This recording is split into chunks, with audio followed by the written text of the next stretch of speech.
it's come up before in different shows, you forget how many school kids in these different cities rely on school meals too. Yeah. So yeah, and that's like 100% of our kids. So that was okay, right. a very big concern, like for us, especially with the kids and the seniors, that they get their meals from us. So how are they getting their meals there now? Do you know anything about kind of what the community's doing in order to meet that need? Yeah, so luckily.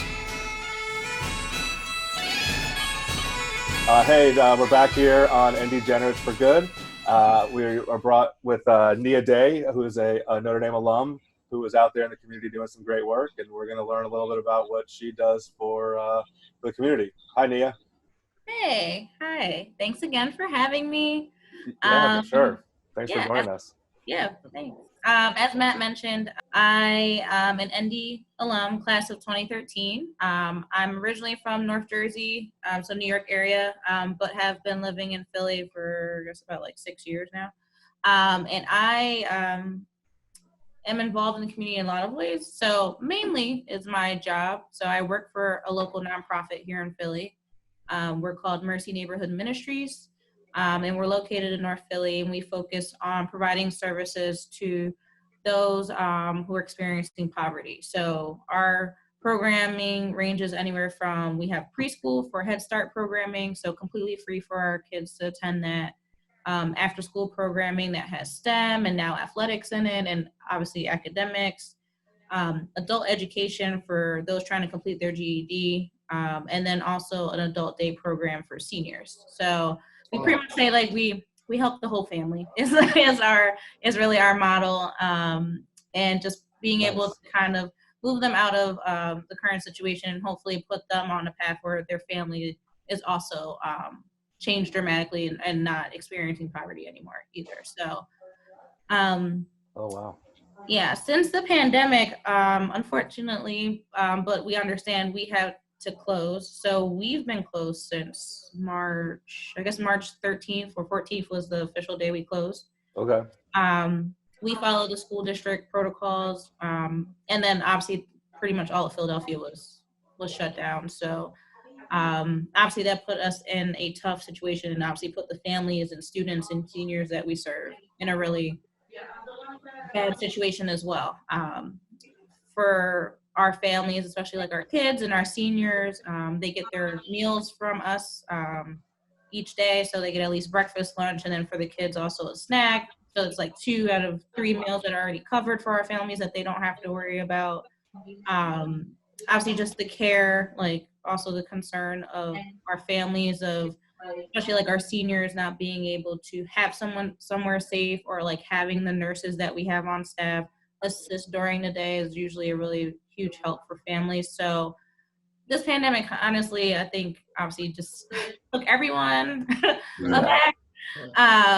And so we really had to kind of scramble, and still in some ways are figuring it out day by day of what to do for our families.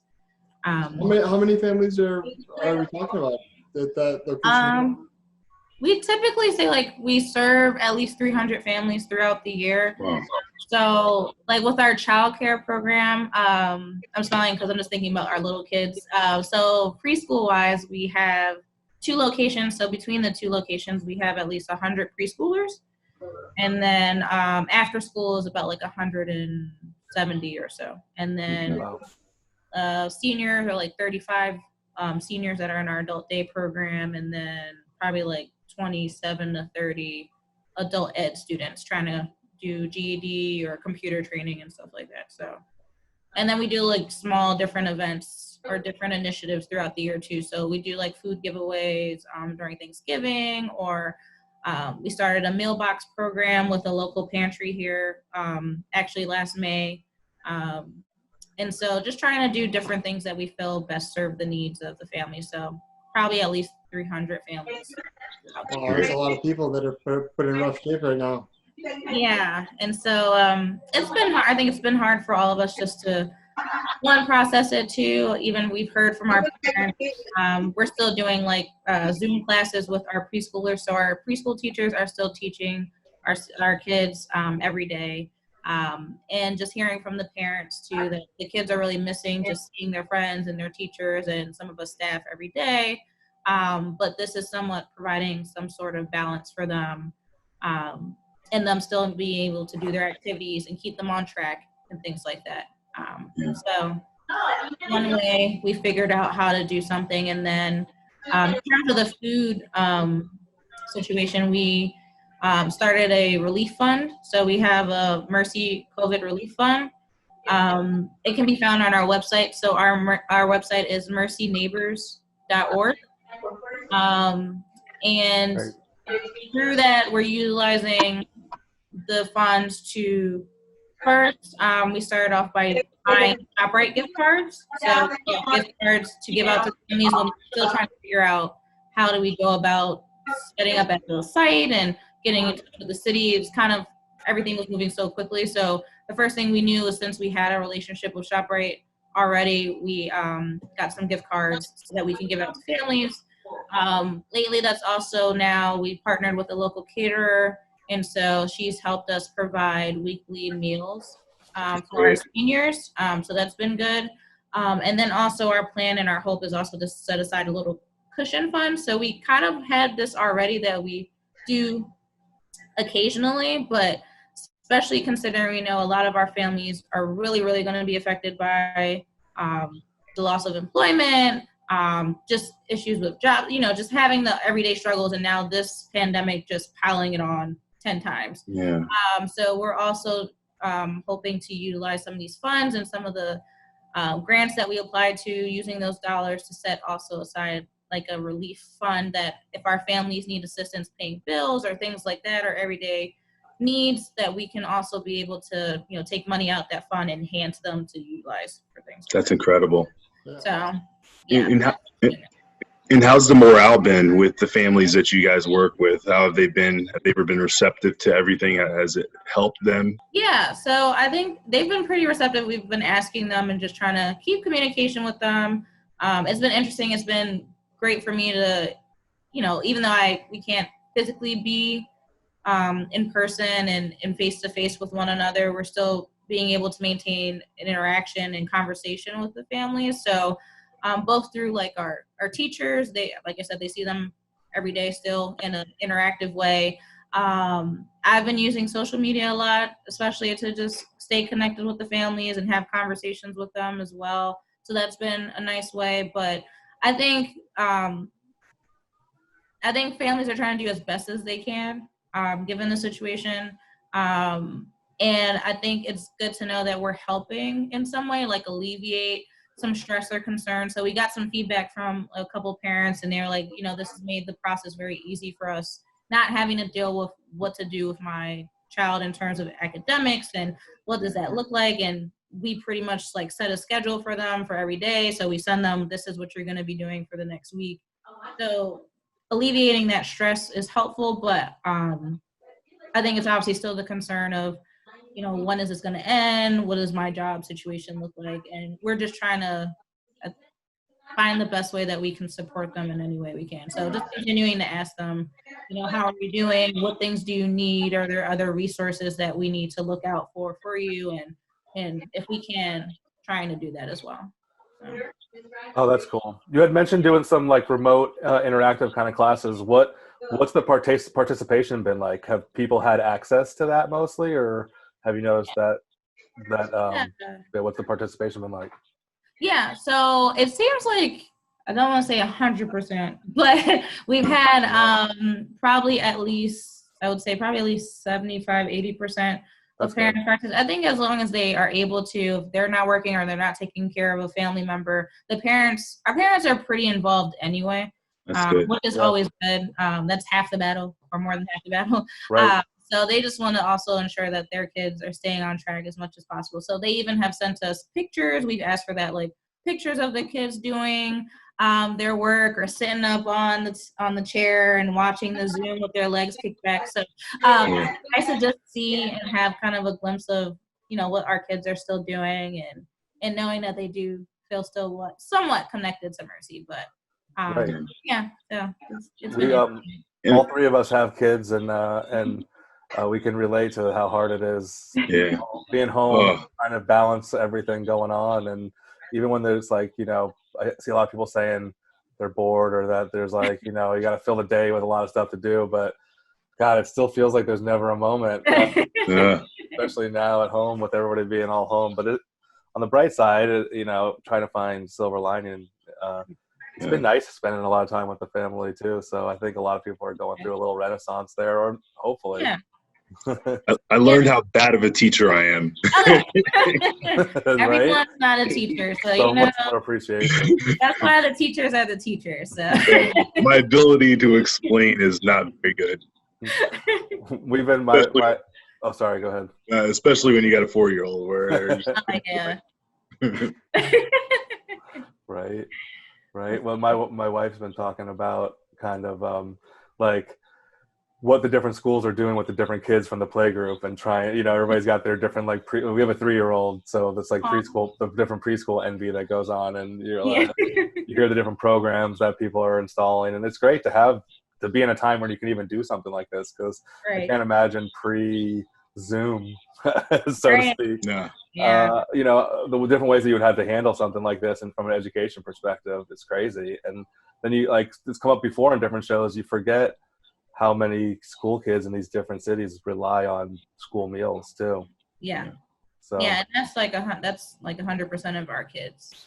So that was a very big concern, like for us, especially with the kids and the seniors, that they get their meals from us. So how are they getting their meals there now? Do you know anything about kind of what the community's doing in order to meet that need?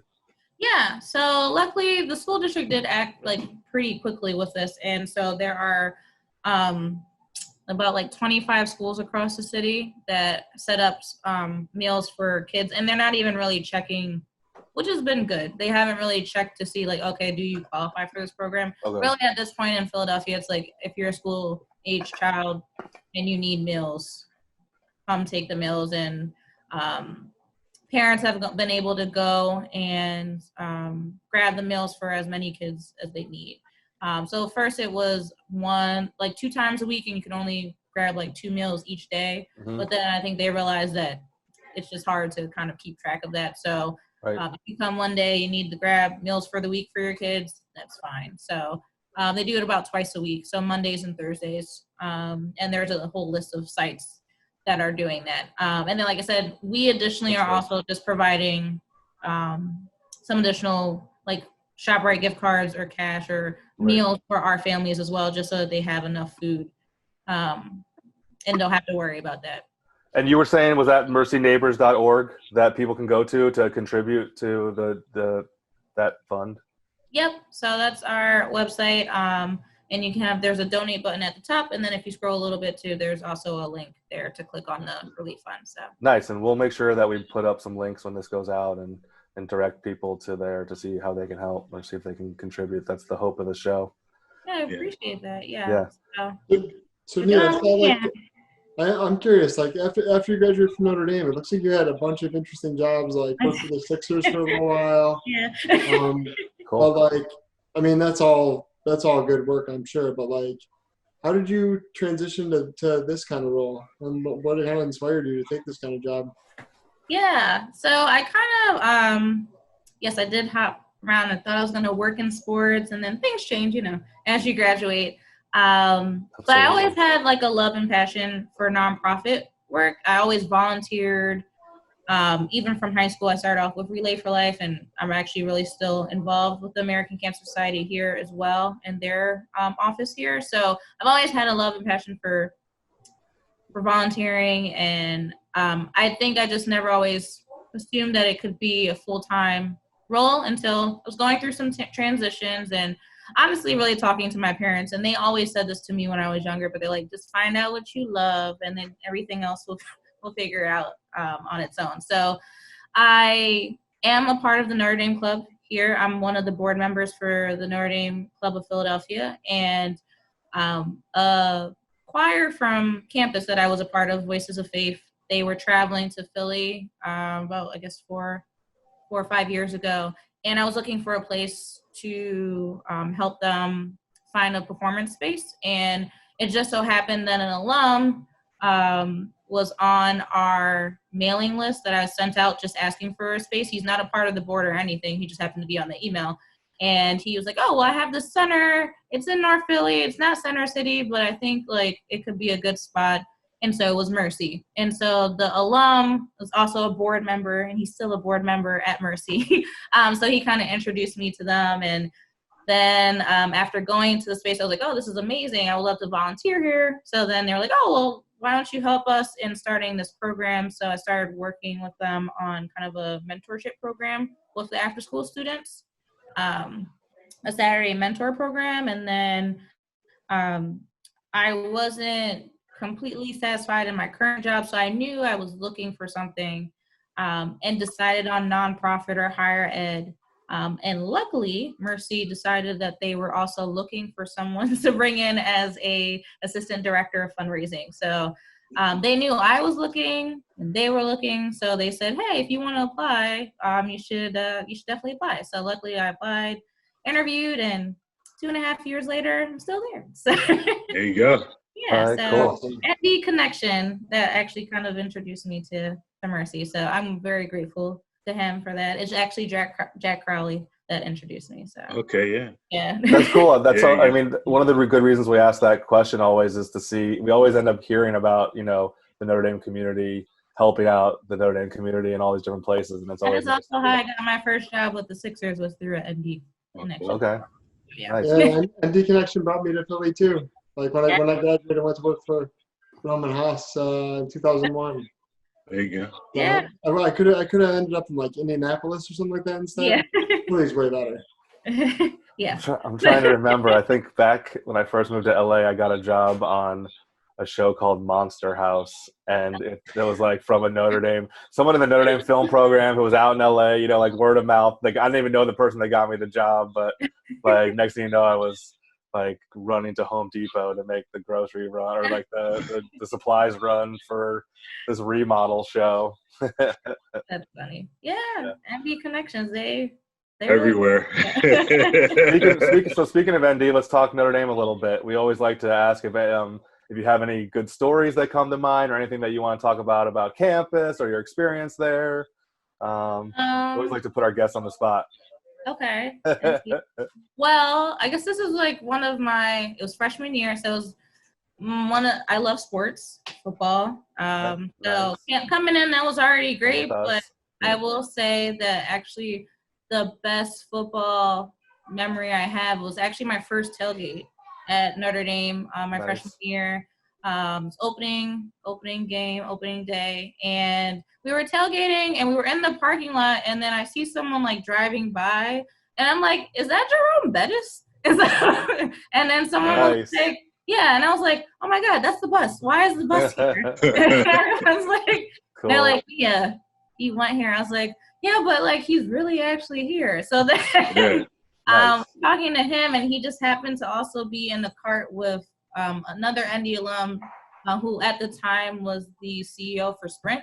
So wow. It was like, there's a lot going on. And then we snapped a picture with him. So I have a picture on my Facebook with Jerome Bettis. So that was great. That's awesome. Nice. That's a great story. Yeah. I was like, oh, this is great. I was like, oh.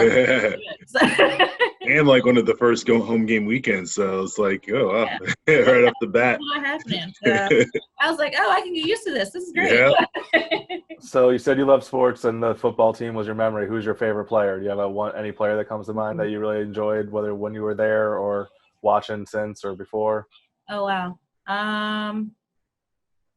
Ooh, that's hard. Better say Jerome Bettis after that story. Yeah, exactly. I know, I'll say, like, of course the bus. Besides the bus. I'm trying to think while I was there. There's a lot of people. Doesn't have to be football either. It could be any sport. There we got a lot of good sports going on there, too. Oh, well, then I got to give it up for my girl, Skylar Diggins. Yep. That's fair. She's in my class. Nice, yeah. She's very cool people. She's so down to earth. Love her. Nice.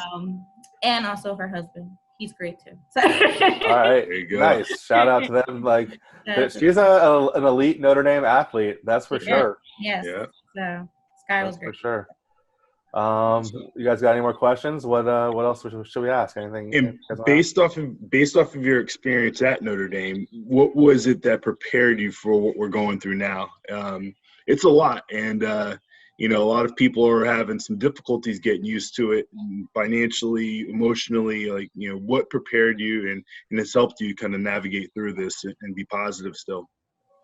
Yeah, that's a great question. I think like one cornerstone, which kind of had at ND, but actually was able to grow more, was my faith while I was at ND. I'm not Catholic, but I am Christian, and I was able to, while I was at ND, I think, like I said, just kind of grow the faith more, whether it be through my involvement with Voices of Faith, which is the gospel choir, but then also my involvement with campus ministry and some of the retreats that we had. And the retreats often calling for a lot of quiet time, which I think obviously a lot of people have right now, and probably aren't used to having. But I think sometimes in those quiet times, it's also a good opportunity to do a lot of reflection, and just getting back to oneself and being able to really focus on what's important. So I think that I got that a lot too when I was at ND. Especially when I used to take my own quiet time, like at the grotto. The grotto was really my place of quiet, of solace, and kind of peace, and being able to have those moments to myself when it's all seems like it's gone all over the place. So faith and just being able to find that quiet and perspective. And then just being able to understand that there's purpose in everything that's kind of going on. So I think it's hard to see that sometimes, but kind of seeing purpose in the problem and what things we can learn from the situation right now. So I think, though this is a really difficult time in many different ways for everyone, I think it's a great opportunity for us as communities and as society, as a country, to really look at how we can like just make things better moving forward. So really insightful. Yeah. And the grotto is like amazing. I loved it. You just made me remember quiet time. I have 4 kids now, so like the only time it's quiet in my house is like right now. My kids are probably sneaking around really quietly upstairs. I haven't heard anything. So. That's great. Oh yeah, the grotto has such a strong emotion too. It has a place that just like anybody that's been there, it instantly sends, when you bring it up, it sends them to a certain spiritual place. I think that's nice. Yeah, it really does, man. I want to take the over under for this one because you've always done it, but we haven't done the basic one. So we've been doing this silly game at the end of the show where we do an over under, and we haven't really kind of developed it and figured it out yet. But we keep asking people random over and unders, and it started from toilet paper and it was based on the hoarding that was going on during this pandemic. So we haven't done the classic toilet paper question. So the over under is, how many rolls of toilet paper do you have in your house? Over or under 10? That I have? Yep. Stashed away. It's probably under 10. All right. But it's just me here. Exactly. It's just me. I just need a regular That's responsible. I don't need all of the toilet paper.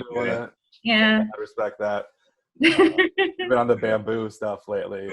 It's hard to find out here in LA. And actually, I kind of like the bamboo stuff. It's not that bad. Like, I thought it was going to be so horrible. And I've never heard of that before. Kind of normal. I didn't either. But we did an Amazon subscription. So, and then it was like, is it going to show up? And everything that's all out on Amazon. And then the thing showed up the next month. So we're now bamboo for life. I mean, if you take advantage, if you go for stuff that nobody else likes, then it never sells out. That is true. That's probably right. Dare to be different. Nice. Well, thank you so much for taking time out of your day to join us. And guys, go to mercyneighbors.org to contribute and help out. They're doing great stuff in the community out in Philadelphia, and maybe we could get some people to help out. That'd be great. Great to meet you. That's awesome work that you do. Oh, thank you. I appreciate you guys, bringing me on. This is great. Yeah, and we're your family for the show now, and if there's anything we can do to help, don't be shy. Make sure to reach out to us, and anything we can do to help connect people, or you have any ideas or any questions, like you can reach out to us anytime for sure, and we'll be here to help. And hopefully we'll talk to you again soon. Hopefully you guys will get back out there and get out of home and be able to get out there and helping people a little more. But it sounds like you're doing really great work remotely right now. So thank you. Thank you. Thank you so much. Thank you guys for providing this platform for all of us. So this is great. Absolutely. Thanks a lot. We'll talk soon. Thanks. All right. All right. Go Irish. Go Irish.